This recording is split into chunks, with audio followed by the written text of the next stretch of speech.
हाँ जी बेटा, अभी हम लोगों ने मोशन की डेफिनेशन पढ़ी, लेकिन मोशन की और रेस्ट की जो हमने एग्जांपल्स मिस हो गई थी मुझसे। बेटा मोशन की आप एग्जांपल डाल लीजिएगा कि अ मूविंग बस ऑन रोड, और जो रेस्ट की हैं उसमें कह लीजिएगा कि कोई भी चीज़, जैसे ट्रीज़ हैं on the bank of river, ठीक है, तो वो तो मूव नहीं कर रहे हैं ना, तो वो रेस्ट पे हैं, और जो चलती चीज़ है वो मोशन में है, ठीक है। वो दो एग्जाम्पल्स उसमें हो जाएंगी। अब हम लोग देखेंगे कि मोशन जब कोई चीज़ करती है तो वो किस किस अंदाज में और किस किस फॉर्म में वो कर रही होती है। जब हम ऑब्जर्व करते हैं अपने सराउंडिंग्स में तो हमें बहुत सारी ऐसी एग्जांपल्स मिलती हैं जिसमें चीज़ें मुख्तलिफ अंदाज में हरकत करती हैं। अब सबसे पहले आप अपनी ही एग्जांपल ले लीजिए कि आप क्लास में जब आप टीचर के पास आ रही होती हैं तो आप किस अंदाज से आ रही होती हैं। जब आप मूव कर रही होती हैं तो आप बिल्कुल स्ट्रेट लाइन में आ रही होती हैं, ठीक है। लेकिन जब आप अपने किसी दोस्त के पास जा रही होती हैं क्लास में, तो आप इधर से उधर होके आ जा रही होती हैं, ठीक है। जब आप ब्रेक टाइम जाती हैं बाहर क्लास से तो आप गोल गोल कुछ भी पता नहीं इधर उधर जाके मूव कर रही होती हैं। जब आप क्लास से बाहर निकलती हैं छुट्टी के टाइम तो आप बिल्कुल एक लाइन में, आप स्ट्रेट लाइन में मूव कर रही होती हैं। आपकी मोशन का ये स्टाइल होता है। लेकिन जैसे ही आप गेट के पास पहुंच जाती हैं, आप तो बिल्कुल सत्यानाश कर देती हैं मोशन का, तो वो बिल्कुल ही इर्रेगुलर सा, डिसऑर्डर सा आपका वो फॉर्म हो जाता है, ठीक है। मोशन की वो फॉर्म डिसऑर्डर फॉर्म हो जाती है। लेकिन जब आप क्लास से गेट तक आ रही होती हैं छुट्टी के टाइम तो आपका बिल्कुल ही एक वो लीनियर मोशन है, बिल्कुल एक स्ट्रेट लाइन मोशन होता है, ठीक है। तो ये डिफरेंट फॉर्म्स या टाइप्स ऑफ मोशन इनको कहा जा सकता है। अब सबसे पहले हम लोगों ने देखना है कि आपकी बुक में कितने टाइप्स ऑफ मोशन यहाँ पे दिए गए हैं। तो आपको 3 किस्म के वो टाइप्स ऑफ मोशन आ रहे हैं। तो सबसे पहले जो टाइप है वो है जी translatory motion. Translatory motion. Second one है आपके पास रोटेटरी मोशन, और जो थर्ड आपको दी गई है आपकी बुक में वो है वाइब्रेटरी मोशन। अब हम इनकी 1 बाय 1 डेफिनेशंस देख लेंगे और इनके साथ एग्जांपल्स भी देखेंगे कौन कौन सी फॉर्म किस किस में किस तरह से आ रही है। तो बेटा सबसे पहले मुझे एक वर्ड नज़र आ रहा है ट्रांसलेटरी। अब ट्रांसलेटरी का वर्ड कहाँ से निकला है? ट्रांसलेशन से। अब ट्रांसलेशन हम कैसे करते हैं कि हम एक एक लाइन पढ़ते जाते हैं इंग्लिश की और उसके पीछे ही उसका तर्जुमा होता जाता है। यानी कि ट्रांसलेटरी मोशन एक ऐसी मोशन है जिसमें कोई चीज़ जैसे वो मूव कर रही होती है तो वो उसी में रहती है। अगर वो स्ट्रेट लाइन में जा रही है तो वो स्ट्रेट लाइन में मूव करती रहेगी, अगर वो सर्कल में कोई चीज़ मूव कर रही है तो सर्कल में ही अपनी मोशन को बनाए रखती है। तो अगर कोई चीज़ कर्व्ड पाथ में, जिगजैग पाथ में मूव कर रही है तो उसी में मूव करती रहेगी, ठीक है, अपनी स्टेट को उसी में कंटिन्यू रखेगी, तो वो ट्रांसलेटरी तभी कहलाएगी। तो ट्रांसलेटरी मोशन को हम लोग डिफाइन एक प्रॉपर वे से कर लेंगे कि इन translational motion a body move along a straight line. अब वो जो लाइन है वो स्ट्रेट भी हो सकती है और वो कर्व भी हो सकती है, लेकिन हम साथ में ये कह रहे हैं कि वो रोटेशन नहीं करनी है इसके अंदर बॉडी ने। यानी कि अगर वो सीधी लाइन में मूव कर रही है ना कोई चीज़, अगर एक कार सीधी जा रही है तो वो सीधी जानी चाहिए, यानी कि उसको बार बार ऐसे घूमना नहीं चाहिए, चक्कर नहीं खाने चाहिए, उसको डांसिंग नहीं करनी चाहिए, ठीक है। तो ट्रांसलेटरी मोशन हम लोगों ने डेफिनेशन पढ़ लेनी है। अब ये आपको पेज नंबर 29 पे ही मिल जाएंगी सारी डेफिनेशन। जिस पेज पे आप लोगों ने रेस्ट और मोशन की डेफिनेशन पढ़ी है वहीं पे आपको ये मिलेंगी, पेज 29 पे। अब ट्रांसलेटरी मोशन की जो अपनी एक डेफिनेशन है प्रॉपर, वो पिंक बॉक्स में ही लिखी हुई है कि इन translational motion a body moves along a straight line और विदाउट एनी रोटेशन, और जो लाइन में भी कर्व भी हो सकती है, ठीक है। तो बेटा इसके आगे से फर्दर 3 टाइप्स हैं। अब जो पहली आ रही है वो है लीनियर मोशन, जो दूसरी है वो है सर्कुलर मोशन, और जो तीसरी है वो है रैंडम मोशन। अब हम तीनों को देख लेंगे 1 बाय 1। बहुत सिंपल है इनकी डेफिनेशंस बनाना। अब हम कहेंगे कि अगर एक कोई बॉडी स्ट्रेट लाइन मूव करती है, सीधी लाइन में आ जा रही है तो वो लीनियर मोशन है। अगर कोई बॉडी सर्कल में मूव करती है तो वो सर्कुलर मोशन है। और अगर कोई बॉडी बिल्कुल ही डिसऑर्डर मैनर्स में, बिल्कुल ही इर्रेगुलर सा मोशन है, कोई तरतीब नहीं है, जैसे इंसेक्ट्स मूव करते हैं तो वो इधर उधर, जैसे बटरफ्लाई है तो वो भी इधर उधर मूव करती रहती है, जैसे आप लोग छुट्टी के टाइम गेट मूव करते हैं, ठीक है, वो रैंडम मोशन है। तो इनको एक एक लाइन में हम इनकी डेफिनेशन बनाते जाएंगे। ये जो नेक्स्ट पेज 30 है वहाँ पे आपको ये 1 बाय 1 मिल जाएंगे, और ये जस्ट पिंक बॉक्स में इनके डेफिनेशंस हैं, और एग्जांपल्स जो नीचे पैराग्राफ उनको रीड करें तो आपको वहाँ से मिल जाएंगे। तो लीनियर मोशन की हम लोग क्या कहेंगे? The straight line motion of an object is known as linear motion. Circular motion में कहेंगे कि a body move in a circular path then in circular motion. और रैंडम मोशन क्या है? The disorder and irregular motion of an object is known as random motion. जैसे insects की motion है या बटरफ्लाई की मोशन है। लेकिन यहाँ पे एक साइड बॉक्स में एक डेफिनेशन है, जैसे गैस मॉलिक्यूल्स हैं, वो भी तो इधर उधर रैंडम मूव करते हैं, लेकिन उनकी मोशन को हम लोग एक स्पेसिफिक नेम दे देते हैं और वो है ब्राउनियन मोशन।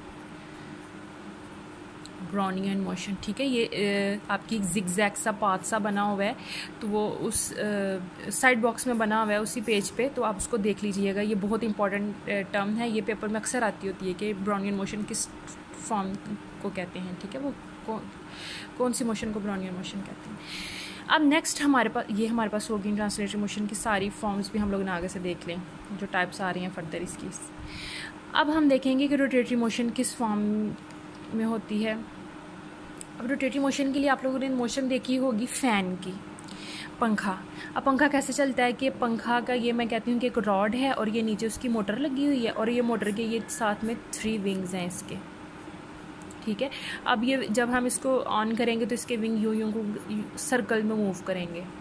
अब ये जो रॉड छत से लटक रही है, ये इसका एक्सिस होता है। क्या होता है? एक्सिस। अब इसी एक्सिस के अराउंड ये सर्कुलर पाथ में ये जो है ना वो मूव करता है। तो हम इस तरह की जो मोशन होती है इसको हम लोग कहते हैं रोटेटरी मोशन। रोटेटरी मोशन का ये मतलब है कि वो एक ही पॉइंट, एक ही लाइन के अराउंड मोशन हो रही है, तो वो रोटेटरी मोशन है। अब आप लोगों ने, ये तो मैंने फ़ैन की आपको एग्जांपल दी, आप लोगों ने टॉप देखा होगा, ये जो लट्टू जिसको कहते हैं, वो भी ऐसा ही होता है थोड़ा सा इस फॉर्म में। जब ये इस रॉड को जब आप इसका एक्सिस होगा, ठीक है। ये जो लाइन आपको ये जो एक रॉड से एक लाइन से नज़र आती है जिसके अराउंड इस बॉडी ने गोल गोल घूमना है, वो इसका ये एक्सिस कहलाता है।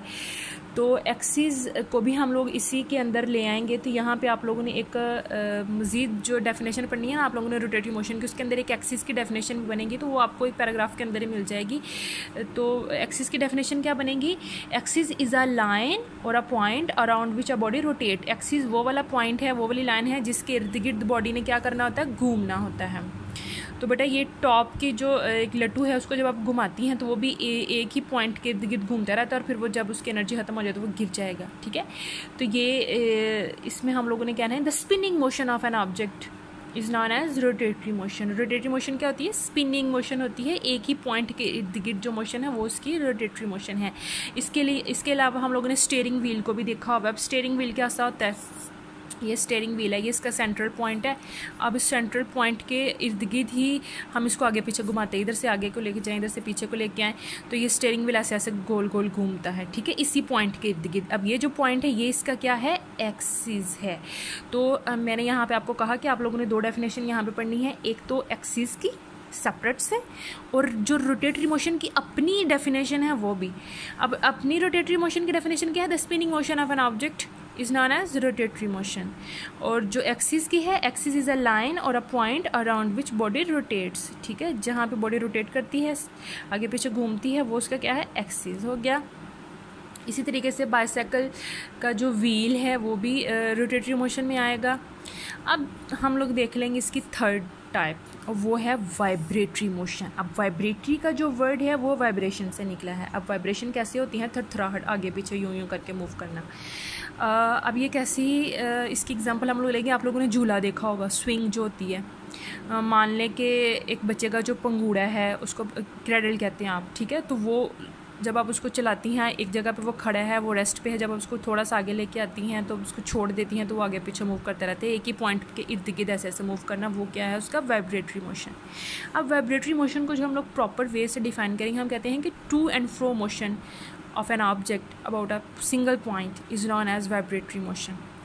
अब मैं आपको यहाँ पे एक एग्जांपल बना के बताती हूँ कि मान लें कि ये मैंने बना लिया, ये एक स्टैंड सा है और यहाँ पे मैंने ना एक स्विंग लगाई हुई है, ये एक झूला लगाया होगा, ठीक है। अब जब ये झूला खड़ा है, ये रेस्ट की फॉर्म में है, ठीक है, ये मूव नहीं कर रहा है, ये मोशन में नहीं है। अब मैं इसको मोशन में लेके आऊँगी। अब इस झूले को मैं थोड़ा सा जब आगे लेके आऊँगी ना, मान लें कि ये इसकी पोजीशन ओ है जहाँ पे अभी ये रेस्ट पे है। अब जब मैं इसको थोड़ा सा उठा के आगे की तरफ ले आती हूँ, मान लो कि मैं इसको यहाँ पे ले आई हूँ इस पोजीशन पे, इस पोजीशन को ए कह लें आप।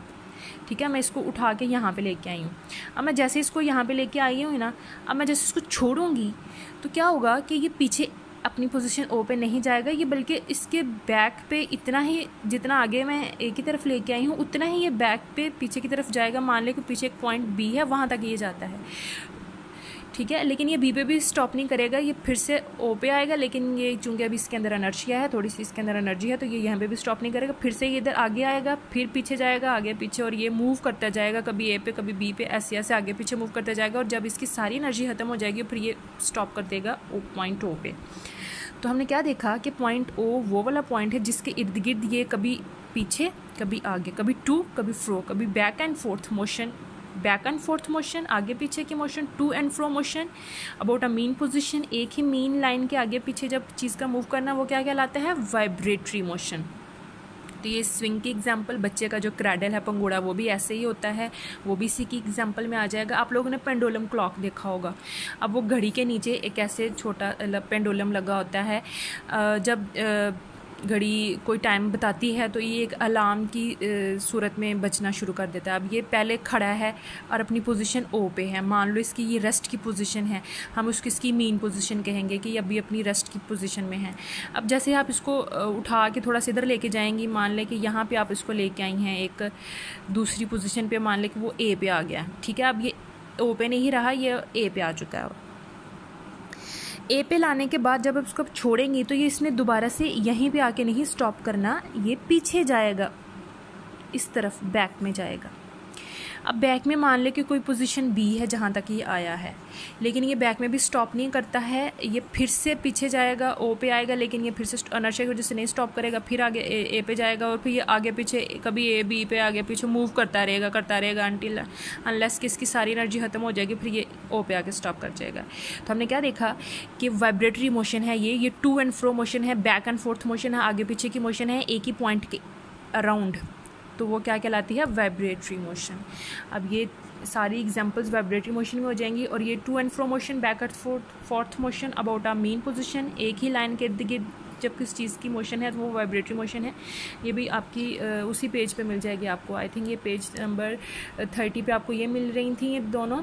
उसके जो नेक्स्ट पेज है वहाँ पे 31 पे आपको ये वाइब्रेटरी मोशन की भी मिलेगी। अब ये जस्ट आप लोग टाइप्स ऑफ मोशन तक करें, इनकी एक एक डेफिनेशन पकड़ें आप लोग, और साथ में एग्जांपल्स देखें वो जो पैराग्राफ्स आपके पास आ रहे हैं, ठीक है नीचे। Thank you. फिर नेक्स्ट मैं आपको बता दूँगी आपने क्या करना।